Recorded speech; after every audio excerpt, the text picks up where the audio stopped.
হে ভারতের মুসলমান সমাজ, বাংলার মুসলমানরা তোমাদের সঙ্গে আছে। ভারত জুড়ে তোমরা নরেন্দ্র মোদীর বিরুদ্ধে দুর্বার আন্দোলন করে তোলো। কাজেই আমি বলতে চাই, ভারতের মুসলমানরা যে কোনো কর্মসূচি ঘোষণা করবে, বাংলাদেশের মুসলমানরা তাদের পাশে থাকবে ইনশাআল্লাহ।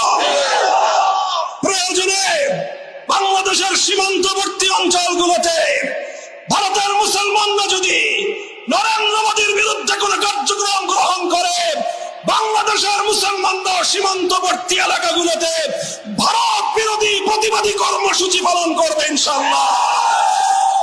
যদি প্রয়োজন মনে করি, আর এরপরেও যদি ভারতের মুসলমানদের নিধন বন্ধ না করা হয়, ভারতীয় মুসলমানদের স্বার্থের উপর একের পর এক আঘাত হানার সাম্প্রদায়িক এই কালোনীতি যদি ভারত সরকার পরিহার না করে, বাংলাদেশের মুসলমানরা ভারতের বিরুদ্ধে গোটা উপমহাদেশ ব্যাপী ঐক্যবদ্ধ সংগ্রামের ডাক দেবে ইনশাআল্লাহ।